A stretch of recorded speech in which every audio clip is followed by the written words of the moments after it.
Okay, we do on the last two verses of Isopanishad. We'll start with prayers. Om Ajnanatimirandhasya Jnananjana Shalakaya Chakshurun Militam Yena Tasmai Shri Guruve Namaha. Namo Vishnupadaya Krishna Prishtaya Bhutale Srimate Bhakti Vedanta Swaminiti Namine Namaste Saraswati Deve Gauravani Pracharine Nirvishesha Sunyavadi Paschatya Desha Tarine Jai Shri Krishna Chaitanya Prabhu Nityananda Shri Advaita Gadadhara Shivasadi Gaur Bhakta Vrinda Hare Krishna Krishna Krishna Hare Hare Hare Rama Rama Rama Hare Hare. Jai. Okay, so we are on the last two verses of Isopanishad. In total, it has 18 verses, as we know. We have to go on to 16, and there was, where were the slides? Give me 1 second. Let me just quickly show you the. I know we missed. We didn't have a class last week, so I just wanted to quickly show you the overview of this of the book so that you can just get a refresher. And I have to share my screen again. So this is it. So the last four verses are prayers. Okay? So 15 and 16, which we read the last time when we met, they were requesting the Lord to remove the covering of Brahma Jyoti, of the covering on him. So they are asking for that. Let's see, 16 and 17.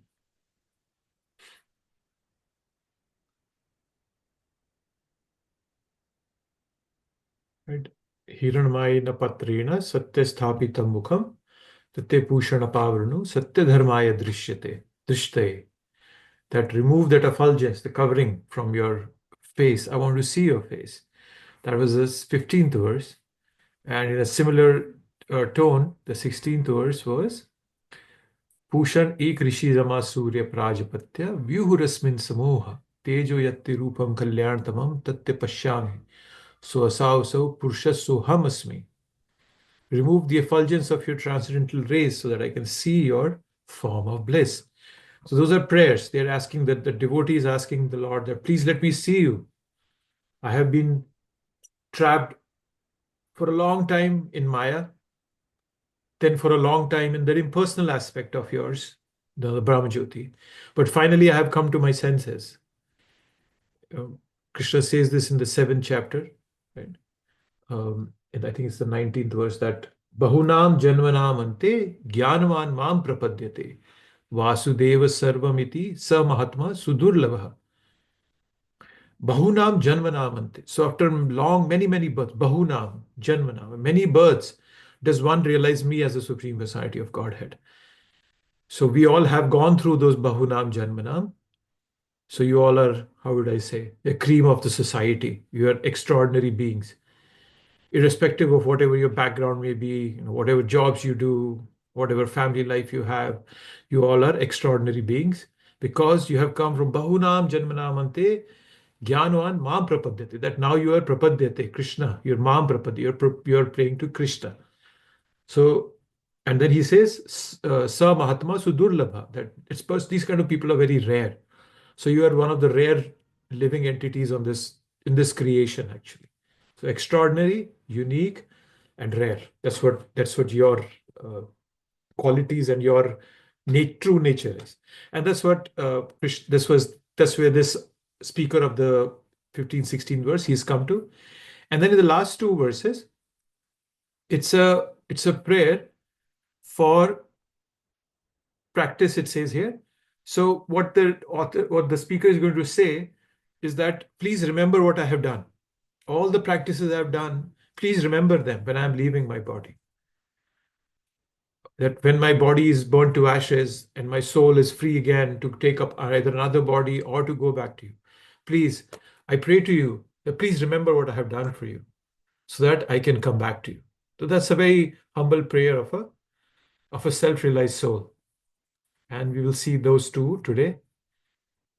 And where am I? 17th. Yes. So we'll start with the 17th verse. Vayur anilam amritam athedam bhasmantam sariram. Om kratosmara kritam smara kratosmara kritam smara. Let this temporary body be burned to ashes, and let the air of life be merged with the totality of air. Now, O my Lord, please remember all my sacrifices.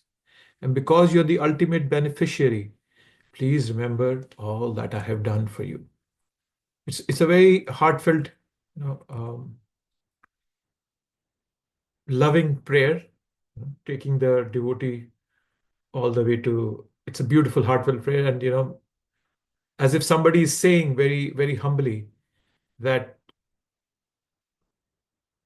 that I'm lost.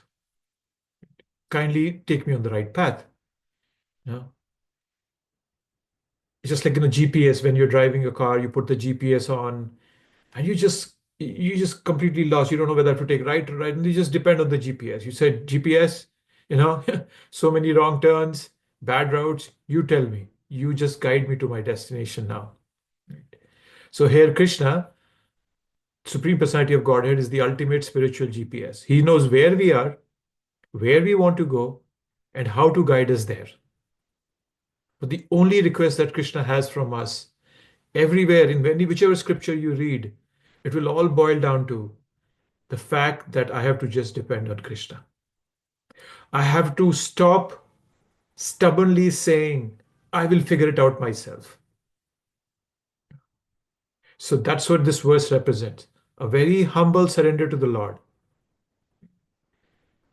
There's a traveler and he's just begging, looking for a guide.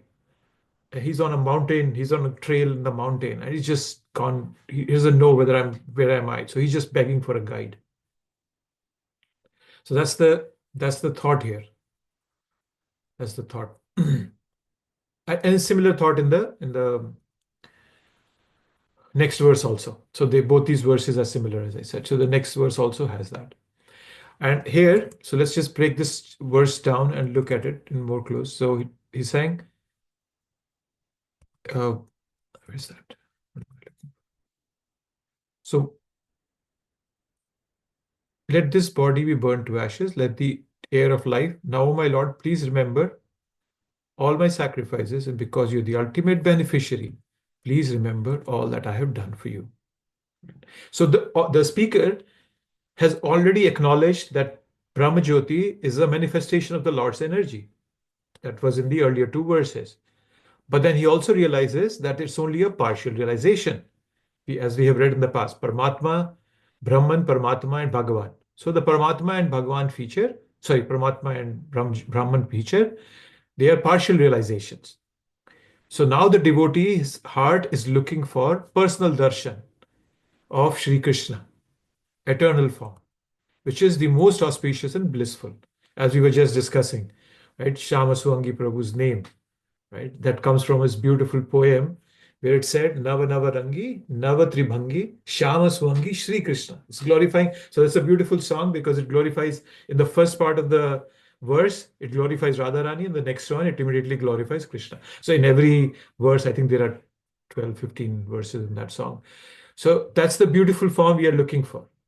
What's it? It's Nava Navarangi. Right? It's ever fresh. Navarangi means it's ever fresh. It's Tribhangi, right? He stands in threefold bending position. And then he's beautiful. He's got this beautiful dark complexion, Krishna has. And that's what the author is, or the speaker is now looking for. He's done with all that Paramatma, Brahman concept. He said, yeah, all good, but I don't want that. Right? And the only way to get to know Krishna that way is through devotional service.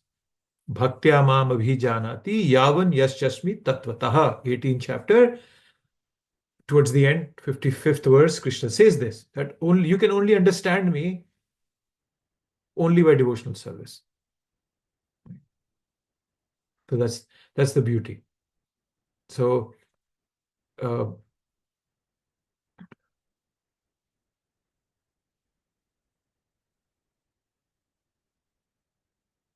yes. So And that's where now the author is moving towards. Just now, kind of complete surrender. He's just saying, okay, I'm done. Now I'm done. I'm just going to depend on you. I'm going to depend on you, Krishna, because I'm done. I can't figure it out by myself.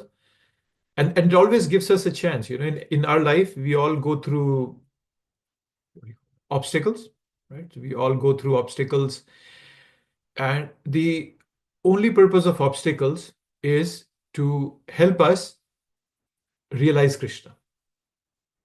Unfortunately, whenever I fall into an obstacle, I start thinking, no, no, there is something. I have to figure it out. I have to fix it. So I always bring in my aspect that I have to fix it, right? And that just makes the mess. That makes the mess.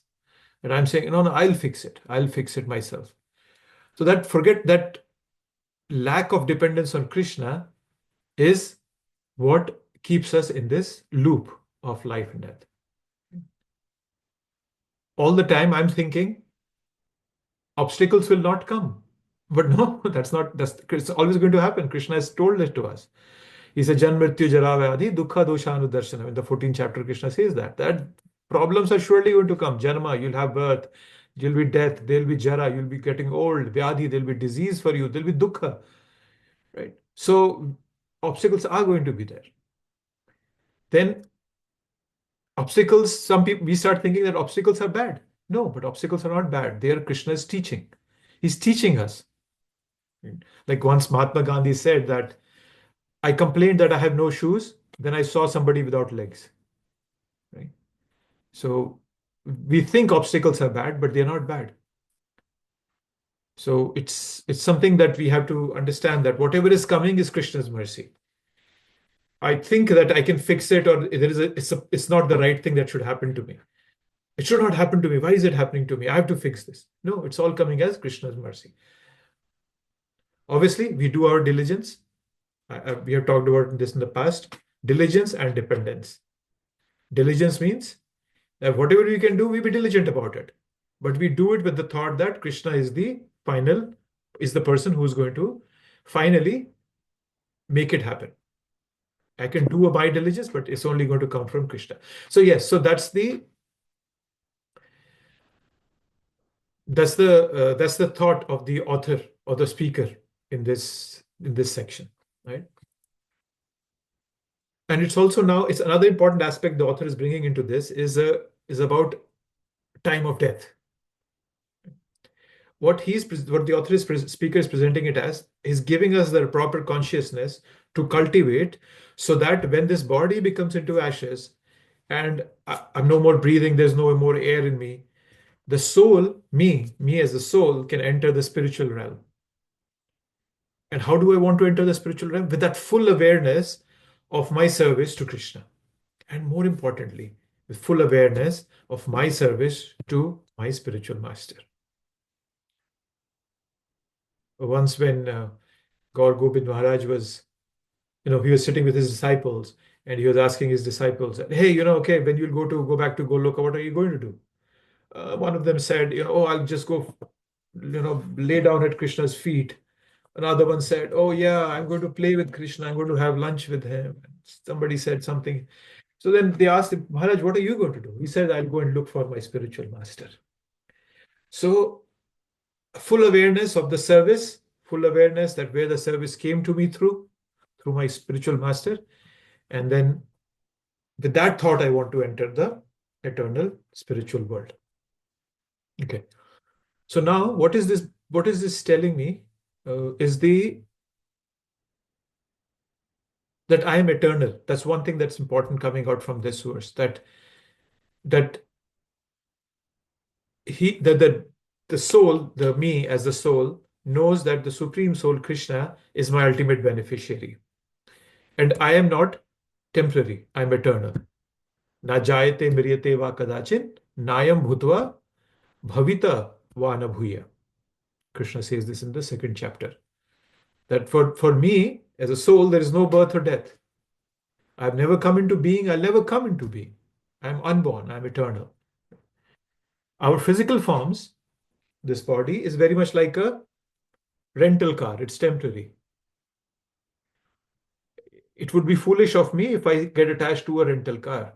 I can get a rental car, whatever costly rental car there is, probably a Jaguar or probably a Porsche or something. I don't know. So I can get any of the rental cars. But if I refuse to give it back again after the trip and think, oh, it's mine, that's silly. Similarly, the body is only a vehicle for the soul's journey. But then, unlike me taking a rental once in a while, as a soul, I've been taking rentals again and again. I keep hopping into new vehicles. And that's based on my desire and karma. That's one integral part of this verse. The other part and important that the speaker is talking about is my sacrifices. Now that's very important to understand. Sacrifices, krato smara, kritam smara, krato. What's the word? Yep, krato. Prabhupada is translating it as enjoyer of all sacrifices. That's Krishna. Kritam, all that I have done. So kritam is all the sacrifices that I have done. So the author is repeating it. Please remember, please remember. Krito smara, kritam smara, krito smara, kritam smara. So that's the importance of our devotional service. Now, so sacrifice in this context is not of that yagya, fire sacrifice.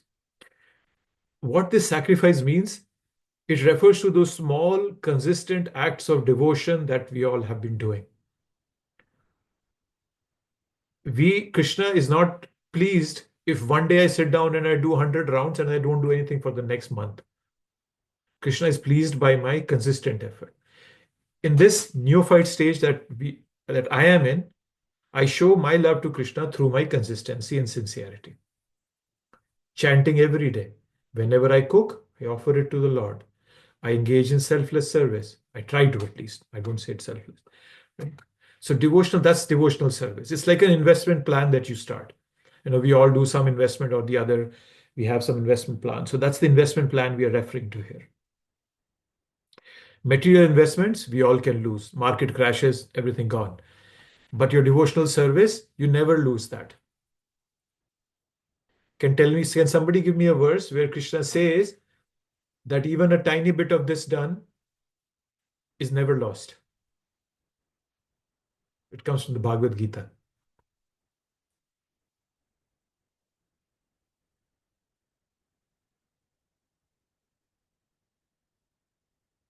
Anybody?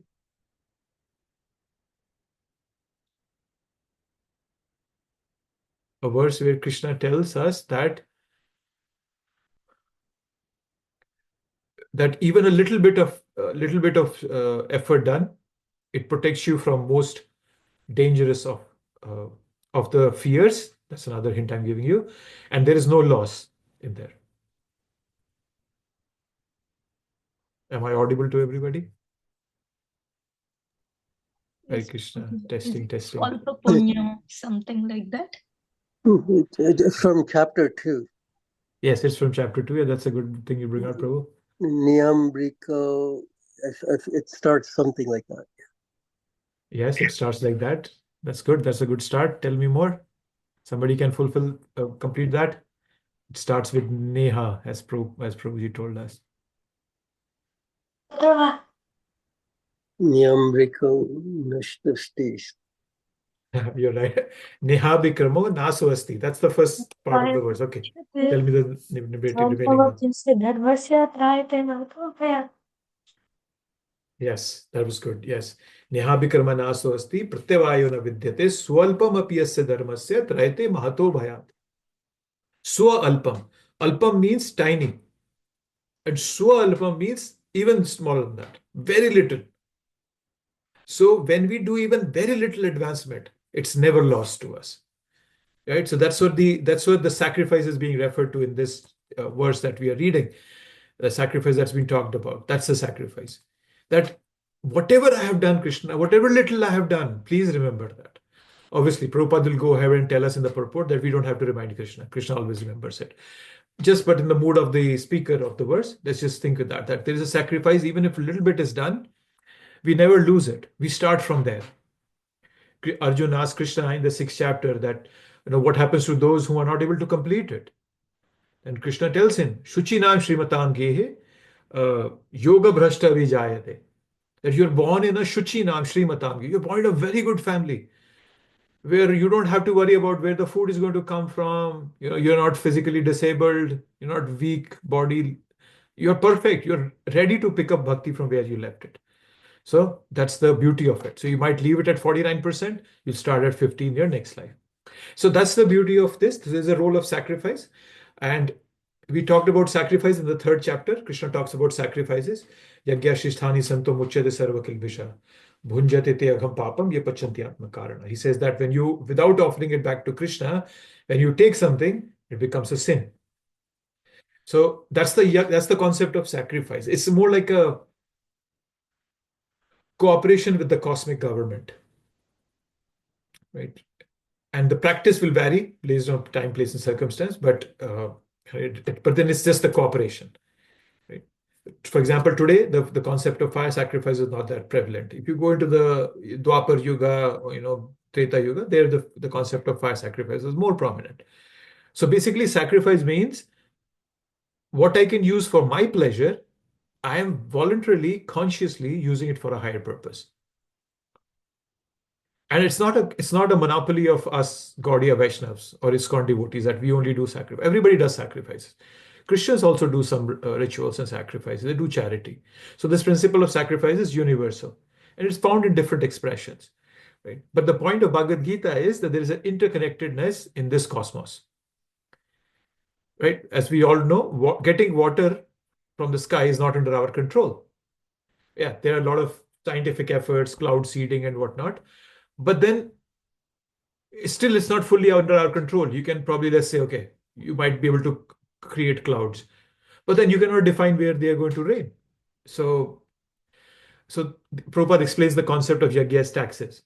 When I take something, I have to give something in return. So that's the sacrifice that's being referred to here, that that speaker has done, that we all are doing every single day. Even chanting is a kind of a sacrifice. Yajnanam japa yajñosmi. 10th chapter, 25th verse, Krishna says that I am the supreme sacrifice. What is the supreme sacrifice? Yajnanam japa yajñosmi. That the chanting is the supreme yajna. Okay. And what happens if we don't do sacrifices? Everything becomes erratic in this creation. And actually, I was reading this book, and a good point, I just remembered it.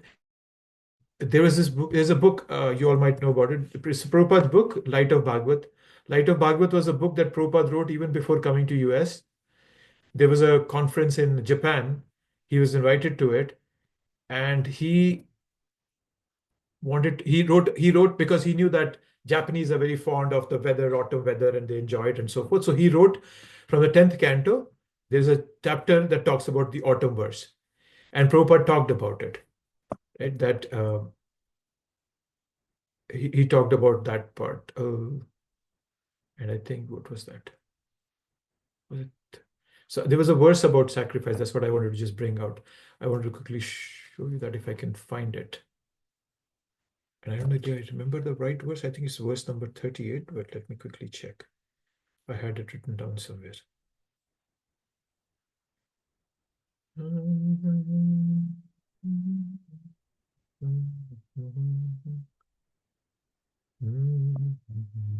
It's okay. Let me share my screen. What I'm looking at. It's text number 38.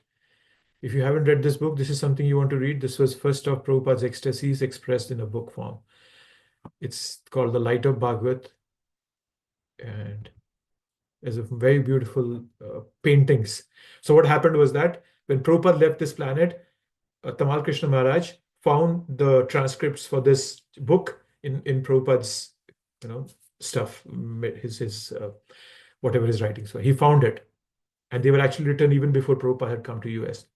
So what Tamal Krishna Maharaj said, because Prabhupada had written it with the mood of going to Japan, all the paintings in the book are more with that Japanese art form.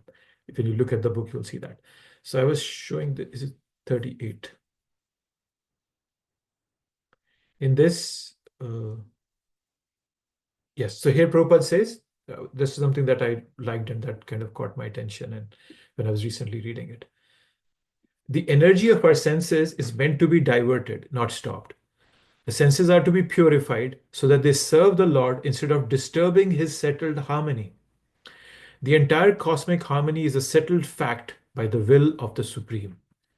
So we must find the Supreme will in every action of the cosmic situation.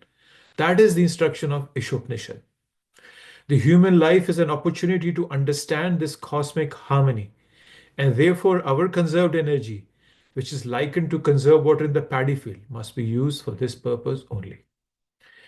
So what Prabhupada is explaining here, the way I was connecting to what we are reading today, sacrifice is me coming in harmony with the cosmic situation, that with the entire cosmic harmony, So that's me trying to align myself to this cosmic harmony. But when I don't make sacrifices, what I am doing is I'm disturbing the settled harmony that Krishna has created. So anybody who is not doing sacrifice is actually doing a sin. So this concept of sacrifice is very important. So just wanted to bring this out. For anybody who wants to keep track, this is the 38th verse of the book called Light of Bhagavad. And let's go back to our chapter. Sorry, the verse. Okay, so yeah, so that's the other part that's being brought about here is of sacrifice. Then another part that being talked about here, Krishna, and being told that you are the ultimate beneficiary, right? So he's the giver of everything. I, as a living entity, have progressed over lifetimes. At one time, I was a hog eating garbage. Probably at a time I was a tiger eating other animals. Then I became an human being. But when I become a human being, my job is to realize the spiritual truth. So I don't want to fall back again into those cycle again, because I have come. You have been a beneficiary, Krishna, again and again. I just don't want to fall trap of that again. Unfortunately, we all have been born in Kali Yuga. This modern society encourages us to feed the hog mentality, indulgence, indulgence everywhere. On your phone, or look around, everywhere it's indulgence. But Isopanishad is teaching us, aspire for the human mentality, not the hog mentality, where our life centers around spiritual growth. So that's an important thing that's coming from this verse, right? So preparing ourselves for the time of death, that's something very important. There's another book written by His Holiness Giriraj Swami Maharaj, the final exam. If you haven't read it, that's one book you want to read. It's so profound, so deep. It's not like something that Maharaj has written himself. He's given classes somewhere that has been put in there, and there are some disciple. I think there's a chapter or two by one of his disciples also. But then you will read that what kind of a mentality people have when they're leaving their body, especially devotees. That's what's been covered in that book. And that's the highlight of this verse. So life is a preparation for that final exam at death. Chanting daily is like reviewing your notes every day. That, hey, I have my exam coming up. I have to review all my notes. Okay. Don't neglect spirituality. If you neglect spirituality, it's very much like cramming the night before in your exam, right? Or tomorrow is my exam. I'm going to read everything tonight. You will easily forget the most important details, and we will end up coming back. Yes. Okay, so those are some things that are coming here. So let's look at the purport quickly, see what Prabhupada is saying. And one thing you'll realize, if you have read this purport, if you haven't, please go home and read when you're done with this. This one purport, Prabhupada has given us the entire philosophy of Krishna consciousness here. You'll see, I think I have highlighted most of the things that I could find. I'm sure there's more than that. Prabhupada is giving us some very specific principles of Krishna consciousness. And he begins right away. Second chapter of Bhagavad Gita. The temporary material body is certainly a foreign dress. There's no hanky-panky here. It is a foreign dress. Now you want to accept it or not. Right? Bhagavad Gita, we just talked about that. There's a whole section, Dehinosminitha Dehe, and all that. So those verses, right? So Bhagavad Gita compares it that this body is like a garment. Putting on a new garment, giving up the old one. That's the concept here. So Prabhupada is highlighting this is the first important principle of Krishna consciousness, spirituality actually, that we understand we are not this body. And then Prabhupada goes on to give us another very important principle. The identity of the living entity is never impersonal or formless. As I was mentioning, we go through this cycle, right? All that we have talked about in the past, so I won't go into detail. Animals, karmis, karmakandis, sakam karmis, nishkam, no, sorry, sakam, nishkam karma yogis, jnana yogi, dhyana yogi, bhakti. So we go through that cycle. There's that progression. And then we come to understand the personal form of Krishna, right? So I as a soul, I have a form and personality because I am a fragmental part of Krishna. Chaitanya Charitamrita tells that, Bhagavad Gita tells us, everywhere we hear that again and again. Which verse Krishna tells that? Can somebody please tell me? That I am a fragmental part and parcel of Krishna. I'll give you a hint, 15th chapter.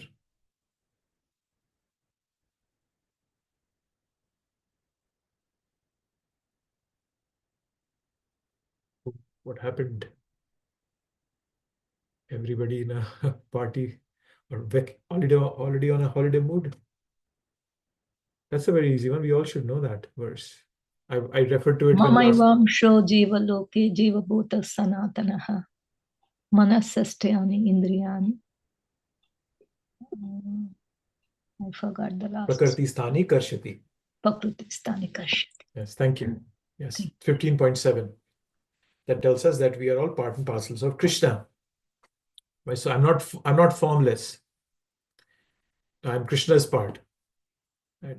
I'm part. So the impersonalist idea of merging into the Brahma Jyoti, it denies this individuality, that I'm individual. And that impersonal realization, Prabhupada has told us, we understand it's incomplete. Right? Just like the impersonalists always say that sugar, right? It dissolves in water, sweet, but lost forever. Right? So I still have that sweetness. But as a devotee, we say that we want to also have our sweetness and our identity. I don't want to lose my identity also. Because unless I'm not an individual, I'm not separate, I will not be able to enjoy with Krishna. Okay?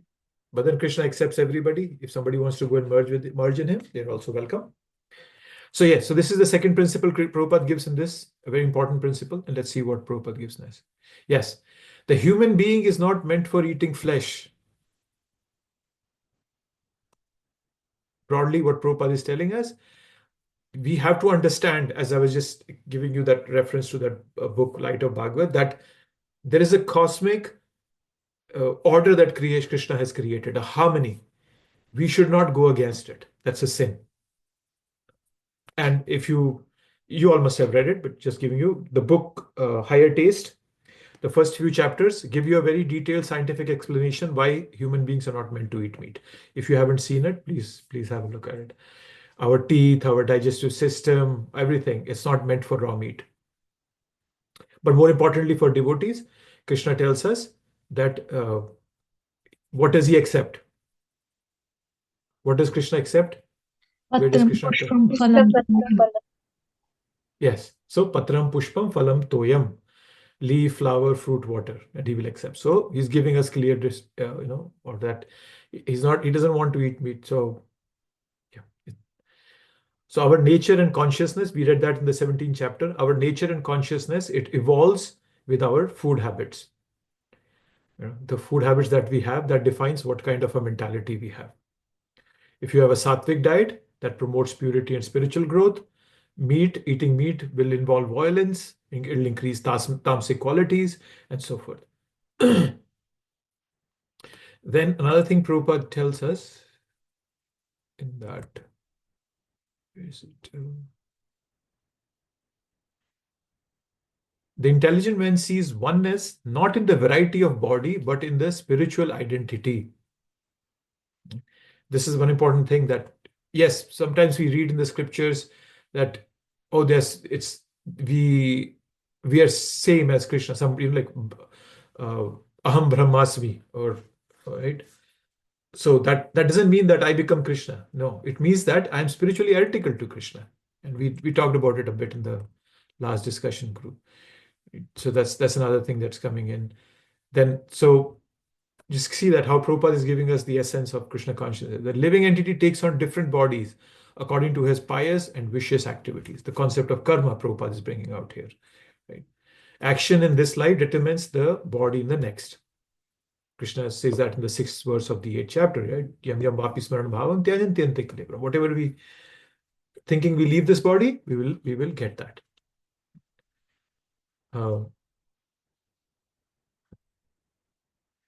Then Prabhupada tells us, what else Prabhupada is telling us?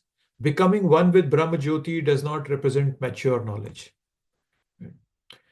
Merging with the Brahma Jyoti, it denies the opportunity for eternal loving service to Krishna, which is the ultimate goal.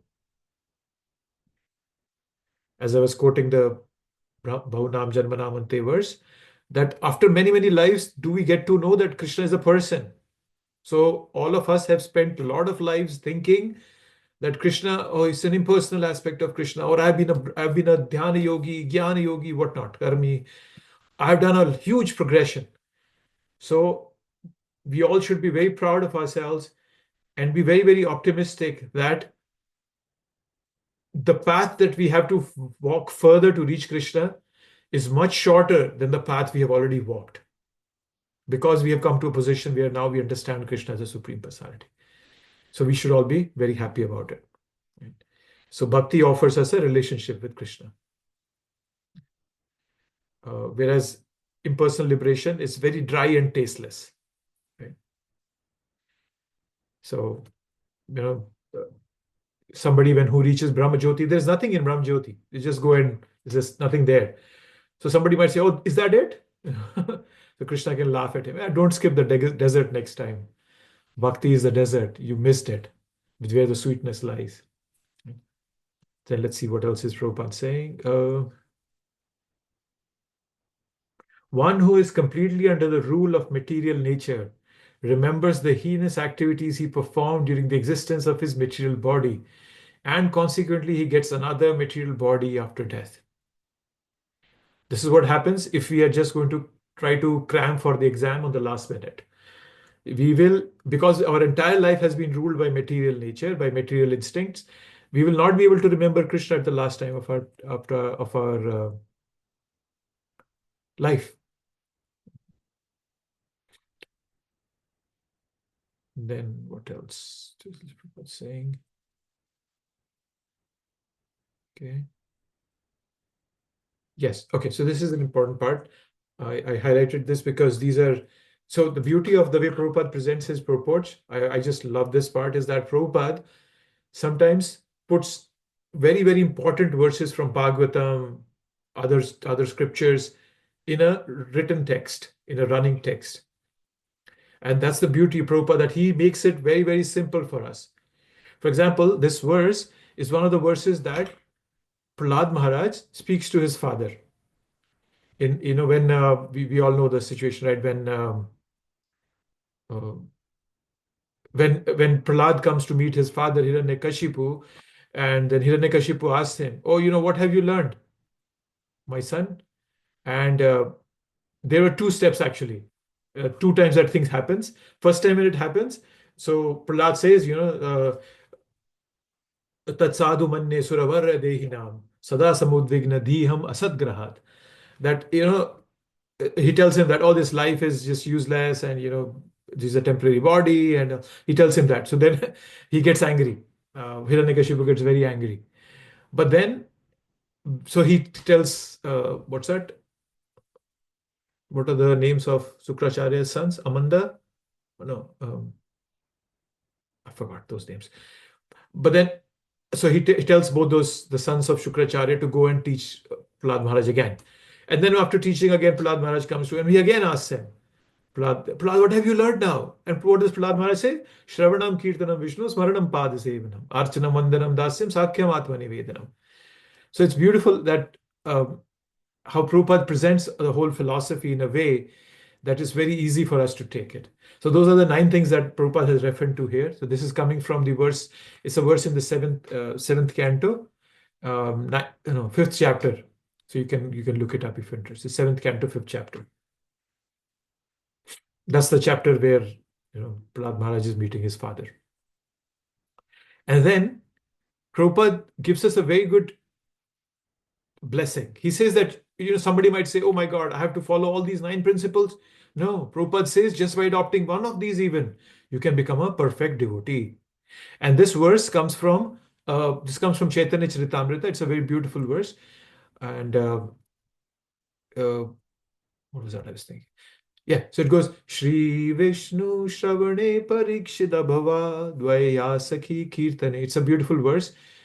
And let me see if I can find that verse. Where it comes from it's also in the, I think it's in Bhakti Rasamrita Sindhu also, Nectar of Devotion. But let's see if I can find it. Give me 1 second.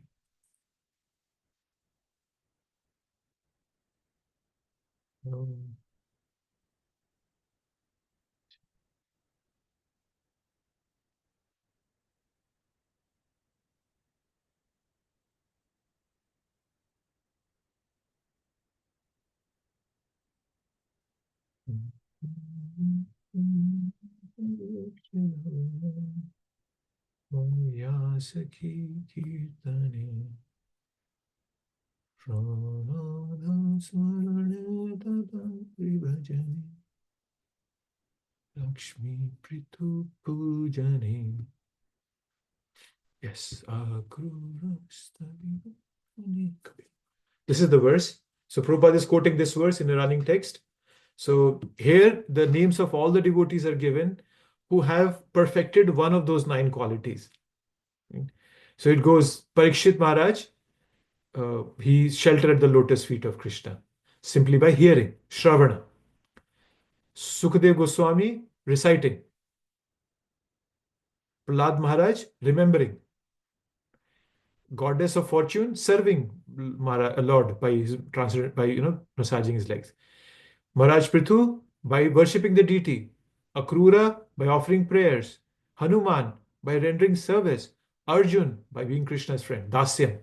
Bali Maharaj, by dedicating everything to the lotus feet. So if you go to see, the 9 things are given here. Shravana, Smarana, Bhajana, Pujan, Vandana, Dasya, Sakhe, Atma Nivedana, everything is given here. So that's what Prabhupada is quoting here in this purport. Yes, so okay, so let's see what else Prabhupada has got here. Okay, so Prabhupada wraps up with a very good message for us. What sacrifice is? Denying the interest of the senses. That's very important. So Prabhupada is telling us, denying the interest of the senses. So as I was mentioning earlier, choosing a higher spiritual goal over temporary material pleasures. Our mind always pulls us towards temporary gratifications. Krishna is asking, or the speaker is asking us, or Prabhupada is telling us, in that look for something beyond. Don't go for these petty things. And Prabhupada is telling us you have to denying the interest of the senses. So what denying means is that you learn to regulate it. It just like an expert horseman. If you want to tame a horse, you let it loose for some times, then you pull the reins, then you lose it. So there's a process to it. So that's what denying the senses means. And if you have been practicing it for a lifetime, you can utilize the results of such practice at the time of death. That's the message. And that's what Prabhupada is highlighting, because this verse is talking about death. Okay. Anything on your mind? Any comments, questions, something you didn't like, something you liked, before we moved on to the last verse?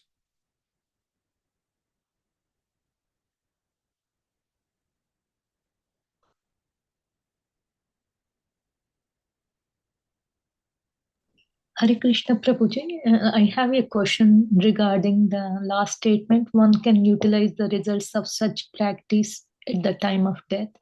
Some people, because of the health conditions, all this Parkinson, dementia, they forget everything.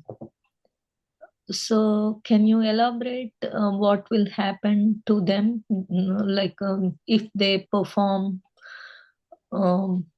devotional service? until they reach that point? So what happens is that if somebody is not able to remember Krishna at the last moment, then Krishna gives him that remembrance. So it's not a mechanical process. It's beyond this body. If somebody can't remember, I have dementia or coma, but then Krishna, when if the devotee has put in his or her sincere effort, then Krishna comes and he makes that person remember him, remember Krishna. So Krishna does that because Krishna is Rishikesh. He's the master of all the senses. So he can do whatever he wants as long as you have used those senses in his service. So it's not a mechanical process that, okay, if I can't speak or I can't remember, I'm in dementia and I won't be able to, then Krishna comes and helps me remember him if I have put in the sincere effort. Is that what you were referring to, Mataji? Yes, Prabhuji. Thank you very much. Yeah. So Krishna gives that person a chance to remember him. That's the beauty of it. It's not about it's not just that if I will not remember him, then I'm lost. All my hard work is lost. Yes. Anything else anybody had in their mind?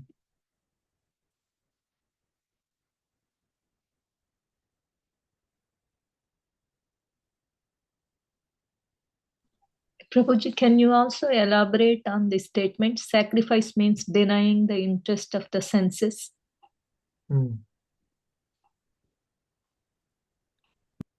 So what it means is that,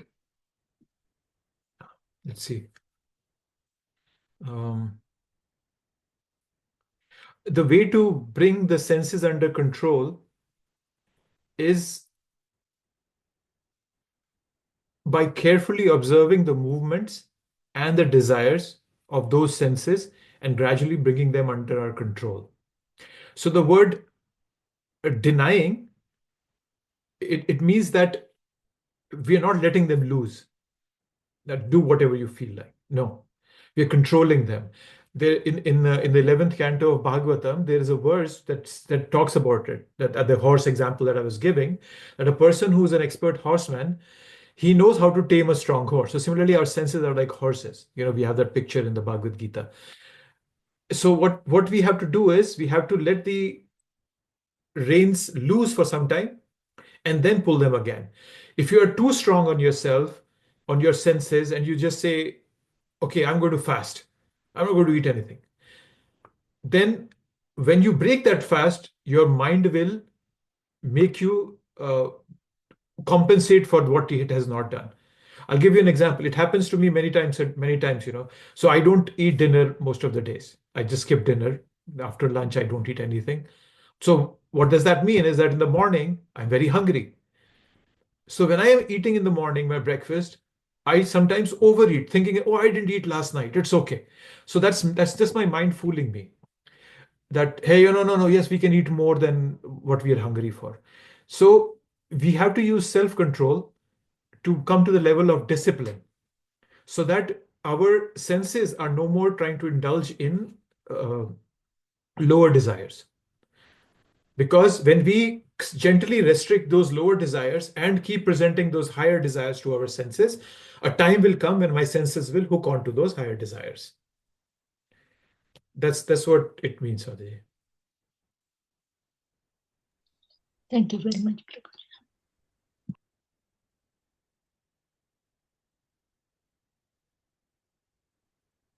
Okay, nothing else. The last verse of the book Isopanishad. It's on a similar tone, as I mentioned. It's a similar tone that, but it's good to read this. We all should have a prayer other than the Hare Krishna that we chant every day. If you don't have, this is a good one to have. This is like a prayer to Krishna. Before you go to bed, you can memorize this verse And you can just pray to Krishna. Agne nai supatarai yasmin vishwani deva vayunani vidvan yuyodha asma juhradameno bhuishtam tenama uktim vidhema. What this verse means is that, O my Lord, O as powerful as fire, O omnipotent one, now I offer you all obeisances, falling on the ground at your feet. O my Lord, please lead me on the right path to reach you. And since you know all that I have done in the past, please free me from the reactions to the past sins, so that there will be no hindrance to my progress. So please have a prayer other than the Bhagavad, other than the Hare Krishna mantra that we chant every day. If you have one prayer, this could be a good one. If you have something, very good. Yeah, but it's good to have another prayer than the Hare Krishna that we chant every day to Krishna. Okay, so beautiful verse again. What the verse starts with, it's a very heartfelt prayer, as we have seen. It starts with Agne. So the word Agne. Agne means father, fire. Prabhupada has translated this, oh my Lord. So the word Agne is representing Krishna, the Lord, right? So the Agni, fire, has a unique power, right? So what does the fire? What does fire do? Fire can do. What am I thinking?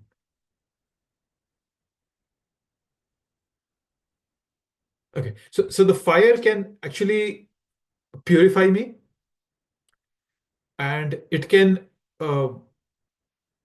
also, it gives me, it's also a source of heat, it's a source of purification. So there are multiple things that the fire can do, right? So it can burn away all my sins. That's why Krishna is being called as a Agni, because he can burn away all my sins. And Krishna talks about this similar concept in the Bhagavad Gita, where he says that, like, a fire can turn firewood to ashes, and knowledge can burn all the reactions to material activities. Krishna talks about that in the Bhagavad Gita, right? So the fire has the power to, it has the power to purify, right? You can purify things if you put in fire, and like, for example, gold, you can melt it and purify it, remove the impurities. It illuminates, it gives us light, and it also burns away the impurities. So that's what it does. So similarly, the Lord also does the same thing. He burns away our sins, illuminates our path to liberation, and he purifies our consciousness. That's why the Lord is being put in here as a Agni. Agni. So Agni nai supatarayasmin vishwani deva vayunani vidvan. Okay. So now another thing that the speaker is saying here is, you know what I have done in the past, right? So I have done a lot of wrong things in my past, and I'm far off from perfection. I'll continue doing them. What I'm requesting Krishna in this prayer is that, please, you know all that I have done in the past. You know also my sacrifices, as the last verse talked about. Please free me from the reactions of everything. Those are vikarma, the sinful reactions that are there. I have been navigating in this dense forest. Sansara davanal nallida loka. Pranaya karunya ghana ghana. This is the forest. And this forest is full of animals like desires. There are a lot of swamps, quicksand, bad habits. I always fall trap to them. So many distractions like mosquitoes floating around me. Right? One moment I think I'm on the right path, and immediately I fall off the right path. Right? So it's a big challenge for us. So we have to keep praying to Krishna every time. So that's why I was saying this is a very good prayer. That Krishna, you know what I've been doing, and I'm sorry, I'm not perfect, but I'm sincere, or at least I'm trying to be sincere. And please protect me. That's what we ask Krishna all the time. And Krishna says this in the Bhagavad Gita. He says, Api chet sudacharo bhajante manav sadhureva samantavya samagvivasito isa. The 9th chapter. That even if somebody makes a mistake, but if he's sincere, unintentional mistakes, I take care of them. And the beauty is that it's not just the Bhagavad Gita. Even in the Bhagavatam, a similar verse comes in the 11th canto. So pada moolam bhajata priyasya taktanya bhavasya hari parisha. Vikarma ya chatpatitam kathanchit dhunoti sarvam hridaya sanivishta. that even if there are any accidental sins, dhunoti sarvam hirde sanivishta. Who is sitting in my heart, sanivishta, sarvam all the time is Krishna. Dhunoti, he burns those, the reactions to those away. Just like a child when he's walking with his father, even if the child stumbles or runs the wrong way, the father quickly picks up the child and puts him on the right path. So that's what the prayers. Another important verse coming here is supatha. Supatha means the right path, right? So the mantra is emphasizing being led on the right path. I'm not asking Krishna in this prayer that Krishna put me on the path of becoming a CEO. Put me on the path that I could have enough money to buy my favorite car or something. No, it's the right path. Please put me on that. Right? And that's what I'm looking for. Obviously, this path is not going to be a path of least resistance. I assure you, this path is going to be a tough one. But it's a path of greatest benefit. Right? So, for example, I go to a doctor and I say, "Oh, doctor, my leg is hurting, give me a pill." But the doctor might say, "Oh, let me look at the symptoms. There might be something deeper in there." So that deeper disease that I have is material attachments.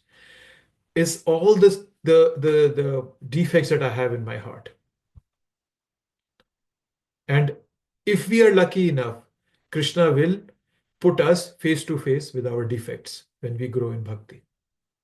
If we are lucky, if we are sincere, Krishna will do that. And at that time, we should be ready enough, strong enough to thank Krishna instead of becoming once again, "Oh, why are obstacles coming to me? Or why is this happening to me?" All that nonsense put aside. I take it, Krishna, you're teaching me something here. And it's not going to be easy. But when you learn, it makes you stronger every time. Another thing that is being spoken here is, what is that? Nama uktim vidhema. So the meaning is it? Nama uktim, words of obeisances, I do. So the word nama, like we say, right? Nama means not mine. Nama, not mine. Right? So by offering obeisances, the devotee is declaring, this body, this mind, this word, they're not mine anymore. They belong to you, Krishna. Like Bhakti Vinod Thakur sings, right? Manasa deho geho jo kichu mora. Arapilu tuva pade nanda kishora. But I'm offering everything to you, Krishna. Manasa deho geho. Manasa, mind, deho means this body, geho, whatever else I have along with me. Everything is yours, Krishna. Jo kichu mora.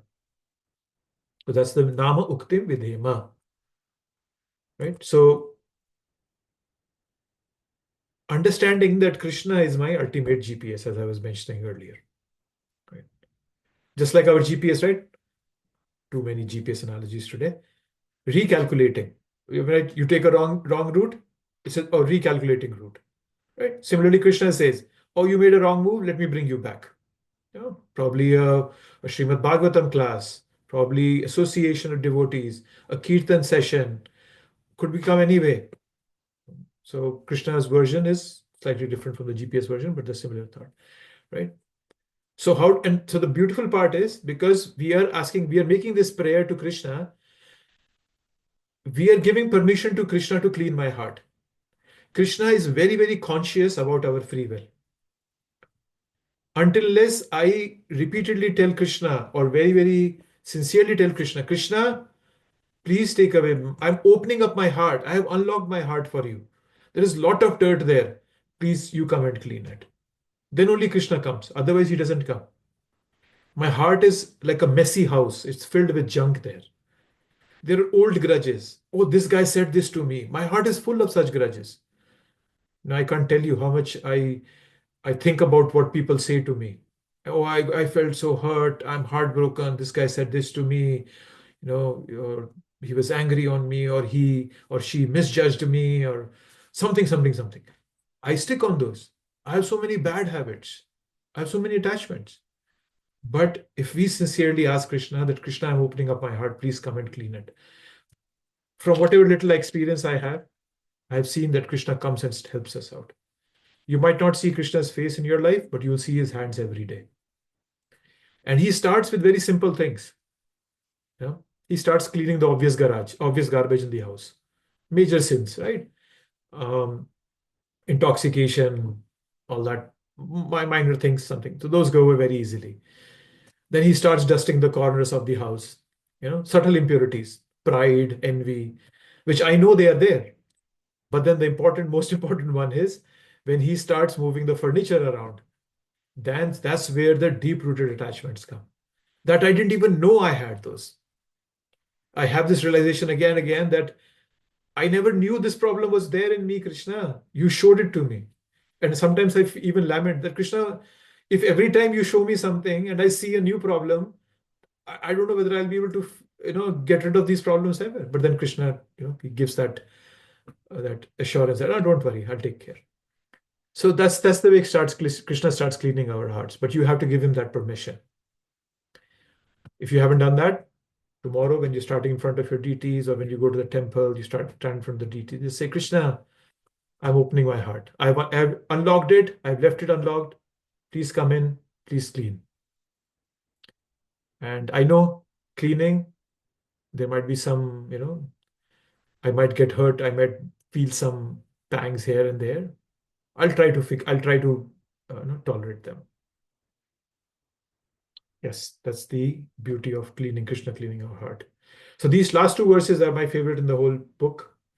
And because of it's a prayer mode, and we all devotees are always in a prayer mode. So the conclusion of this verse, and I'll go through Prabhupada's purport also, but is that by praying in this mantra, as being done in this mantra, we acknowledge Krishna as our ultimate protector, as our ultimate guide and ultimate purifier. All I have to do is let go of control and trust him. Easier said than done. In a couple of weeks ago, Sunanda Prabhu told me, he said a very beautiful thing, very profound, and I wrote it down so that I can read it again. He said that my experiences in my life have taught me to be dependent on Krishna.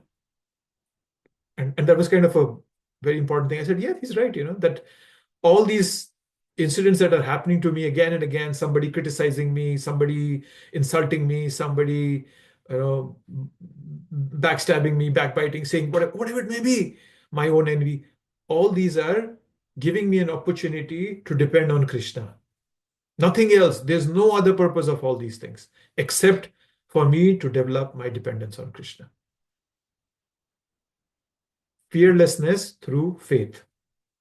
That's the essence of this verse. Agne nai supatharayasmi. Burn my sins, lead me on the right path, help me reach you. Let's see what Prabhupada is saying. Okay, he's saying the Lord is addressed as fire because he can burn anything into ashes. But important part Prabhupada is adding here, including the sins of the surrendered soul. That he can burn anything, but we have to be a surrendered soul. However, the good thing is, don't consider that, I'm not surrendered, so is Krishna not burning my sins to ashes? No. The moment you come into this process of bhakti, however imperfect it may be, you are under the mercy of Krishna. Krishna is under the protection of Krishna. And this Prabhupada says this in a chapter, there's a verse in the 9th canto Prabhupada talks about in this one.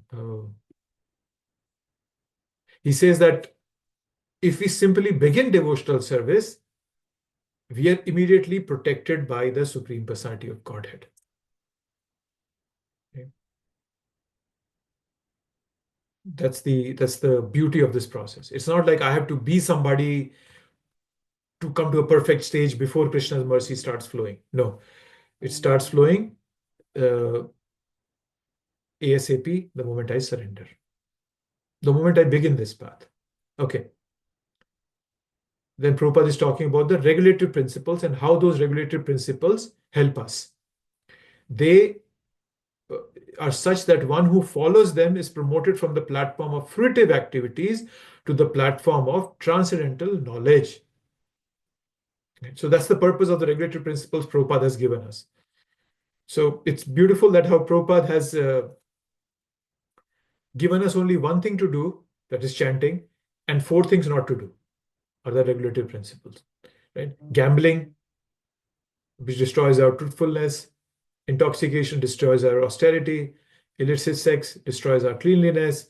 Meat eating destroys compassion. So those four things. So all these four things, they help us move forward from fruitive activities to the platform of transcendental knowledge. And Prabhupada is highlighting this, that such directions are especially offered to the devotee, even if he desires something else. As far as others are concerned, God gives sanction to the doer only at the risk of the doer. So this verse is coming from this is from the 9th chapter of Bhagavad Gita. Samoham sarva bhuteshu name dveshwasti na priya ye bhajanti tu mam bhaktya maite teshu chapiham. So this Prabhupada is putting that in verse. That so Krishna is not like a stone. He's not like stone-like neutrality. No, there is loving reciprocity also. That's the beauty of it. Krishna reciprocates as a living, loving person. So if I approach him with great devotion, he reciprocates me more with those people who approach him with devotion. So Krishna doesn't play favorites. No, he doesn't do that. But he opens the door of devotion for everybody. Like just like a cloud, it showers rain everywhere. But if the rain falls on a stone, nothing happens. But the same rain, if it falls on a well-cultivated land, crops can grow there. So it's not that Krishna is partial. It's just that am I ready to absorb what Krishna is giving me? So that's the way to understand this, what Prabhupada is telling us. But in the case of a devotee, the Lord directs him in such a way that he never acts wrongly. So that comes from within Paramatma, externally as Guru, Sadhu, Shastra. That's the way Krishna comes. A conditioned soul is very often apt to commit mistakes. And the only remedial measure to take action against unintentional sins is to give oneself up to the lotus feet of the Lord. So we are often apt to commit mistakes. That's our tendency. So don't think that when you'll become perfect, you won't commit mistakes. No. But those, obviously, they'll become extremely small and insignificant. But then, as this is a human nature, that we make mistakes. But when a person becomes a pure soul, that goes away. Because those are unintentional mistakes, Krishna takes care of them. And Prabhupada is telling us the Lord takes charge of fully surrendered souls. So all problems are solved simply by surrendering oneself unto the Lord. Right? Just like that's the whole concept in this material world also, right? You go to 7-Eleven. What is 7-Eleven doing? They're trying to bring everything that you might need from that particular mindset, right? Something to drink, something to eat, probably you need some batteries, you need some headphones, something to drink. And so they're kind of trying to bring everything in there. That's the whole concept of a mall, right? They have shops that have everything. You don't have to go out of the mall. Prabhupada is telling us that surrendering to Krishna is like that entering into that mall, that everything is here. You don't have to go anywhere else. That's the only thing you need.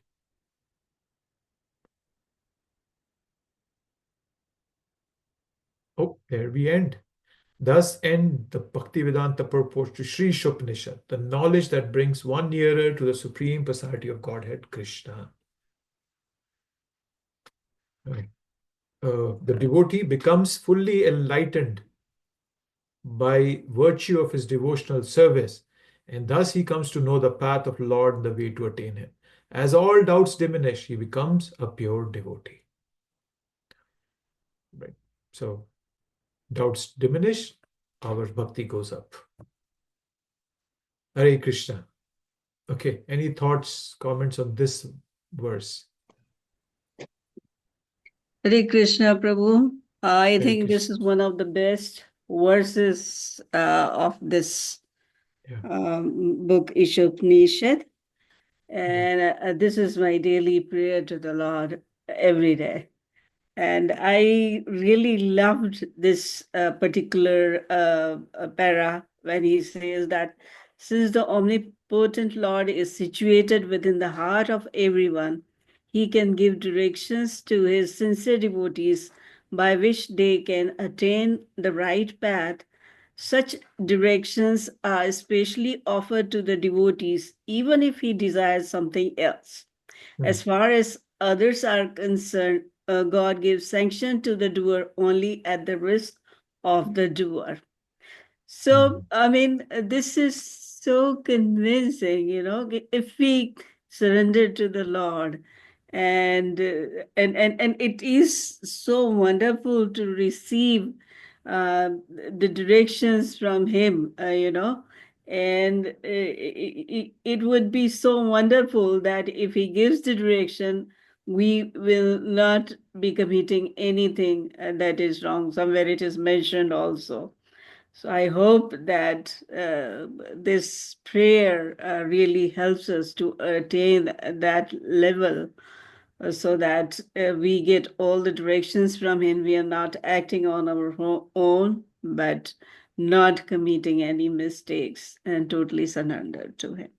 This is absolutely wonderful, wonderful thing that I read here. Amazing. Thank you. Amazing. Thank you for your sharing for your thoughts. Yeah, this is an amazing verse to have as a prayer. Anything else, anyone? Hare Krishna Prabhuji, I have a question regarding prayers. Sometimes we see that prayers go unanswered, and sometimes like the prayer might be to remove like obstacles in your devotional service, but still the prayer goes unanswered, and so how do you like understand why that is the reason? That's a good point. So faith doesn't just mean that we believe that Krishna exists. That's not faith alone. Faith also means is openness to possibility. When we have dependent on Krishna, whatever comes is Krishna's mercy. However, as I was just mentioning, right, that if I try to control it and say, no, this is what I want, and Krishna knows that this is not right for me, and when I don't get it, I feel that Krishna is not listening to my prayers. Actually, Krishna is more intensely listening to my prayers, and he's not giving me because he knows that this is not in my favor. What I'm highlighting is that our faith should be at a point where we understand that whatever is coming to me is Krishna's mercy. If I asked for something, he gave me, good. If I asked for something and I didn't get it, even better. Krishna might have something better in his mind. And you don't need somebody to tell this to you. You can go back and look at your life, and you can find examples from your life where you wanted something, Krishna didn't give it to you, and 10 years from now or later in your life, you realize that, okay, that was a good thing Krishna didn't give it to me at that time. Because now I see that, I was not strong enough at that time. I was not ready for it or whatever. So that's the way I see it, Prabhu. That's the way I look at it if some prayers go unanswered.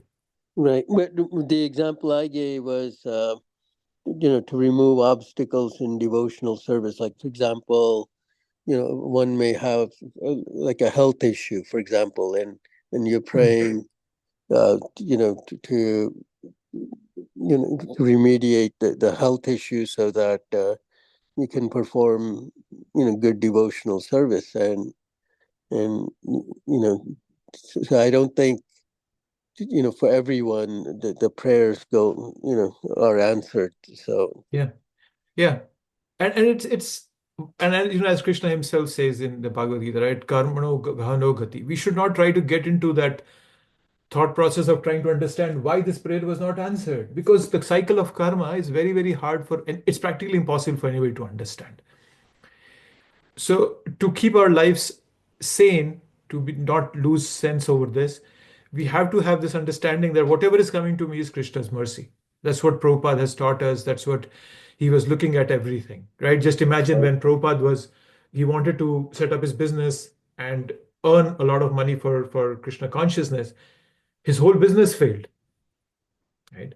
Prabhupada, when he was here, he had a couple of heart attacks before he came here, and then again his health went bad, And he had to go to India. And he even told his disciples that, he had this mind, oh, I might not come back here. But Prabhupada was fully dependent that whatever is coming is Krishna's mercy. And he even asked his disciples, you should pray to Krishna, ask him that, oh, my Guru Maharaj's mission is not over. Please help. But then Prabhupada was not thinking that this is the only way out. He was open to accept whatever Krishna would give me. And it also depends on where we are in our bhakti process, Prabhu. How much can we depend on Krishna? How much can we have faith on Krishna? So it varies how we respond to different situations. Okay. Yeah. So Okay. shifting our focus from one particular solution or scenario and relying on Krishna gets rid of that weakness, the weakness that develops in our heart of frustration, lamentation, shaky faith on Krishna, because I want a particular scenario or a situation to happen. That's where the weakness comes in, right? Because we are still trying to control the situation. Okay. When we rely on Krishna, then that can help us overcome that weakness of heart. Yeah. Okay. Thanks, Prabhu. Thank you.